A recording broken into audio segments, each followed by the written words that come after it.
This is your Las Vegas housing market report for March of 2026. And if you've been watching, you already know things have been shifting. But here's what's interesting. February actually came in with some encouraging signs. Homes went under contract faster than January, closings picked up, and for the first time in a while, months of supply started moving in the right direction. So whether you're thinking about buying, selling, or just keeping an eye on the Las Vegas real estate market, stay with me, because this data tells a story that's worth hearing. Let's start with inventory and activity, the heartbeat of any real estate market.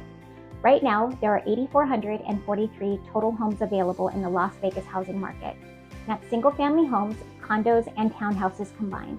I'd also only track the greater Las Vegas area, Las Vegas, North Las Vegas, and Henderson.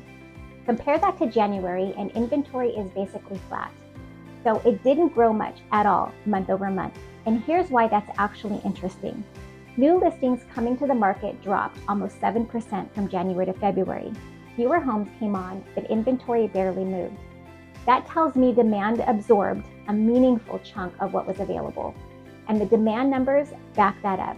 Homes going under contract jumped over 4.5% from January to February.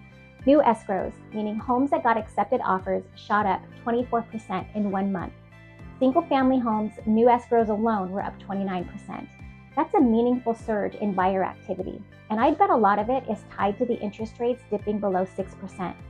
When that happens, buyers who are sitting on the fence tend to move.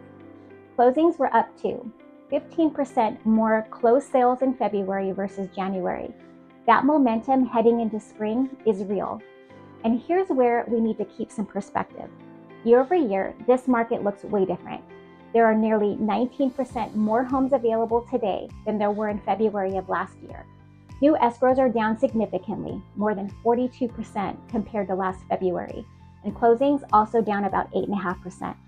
So the volume of transactions is lower than it was a year ago. Months of supply, which tells us how long it would take to sell all the inventory at the current pace, is now at 4.6 months total. That's actually down from 5.6 months in January, which is a healthy move in the right direction. But it's still 41% higher than it was in February of last year, when it was sitting at just 3.3 months. Homes are also sitting longer before getting offers. The average days on market is about 59 days right now. It's about 6 weeks. That's up from 45 days a year ago. So if you're a seller, that's something to factor into your expectations. The condo and townhouse segment is worth calling out specifically. Months of supplies for condos and townhouses came down sharply from 6.7 months in January to 5.3 months in February. That's a 21% drop in 1 month. Still higher than we'd like year over year, but the direction is encouraging. So let's talk about what everyone really wants to know. What did Las Vegas home prices do? For single-family homes, the median sales price came in at $485,000. That's up over 2% from January, when it was $474,000. Month over month, prices have gone up. Year over year, though, we're down slightly. In February of last year, the median single-family sales price was $490,000. So we're about 1% below where we were 12 months ago. Not a dramatic drop, but worth noting. Condos and townhouses, the median sales price landed at $288,000 in February, which is up about 1% from January's $285,000. Year over year, though, that segment is down a bit more, about 5.5%. The median condo price was $305,000 in February of last year. Now, if you're a seller, here's something interesting to pay attention to. The median list prices, meaning the prices of homes coming to the market for single-family homes, are $535,000. Sellers, I see you coming to the market with optimism, and honestly, I get it. But the data tells a clear story about where homes are actually selling. When we look at the homes that got accepted offers, the median list price of those homes was $499,000, not $535,000. There's a $36,000 gap between what sellers are hoping for and what the market is actually rewarding, and that's the key. If you want your home to sell in this market, in this price range, you need to be priced at or near that $499,000 range, not chasing the high end of the market. And this can be verified by looking at the list list price to sales price ratio, and for single-family homes, that number is 98%.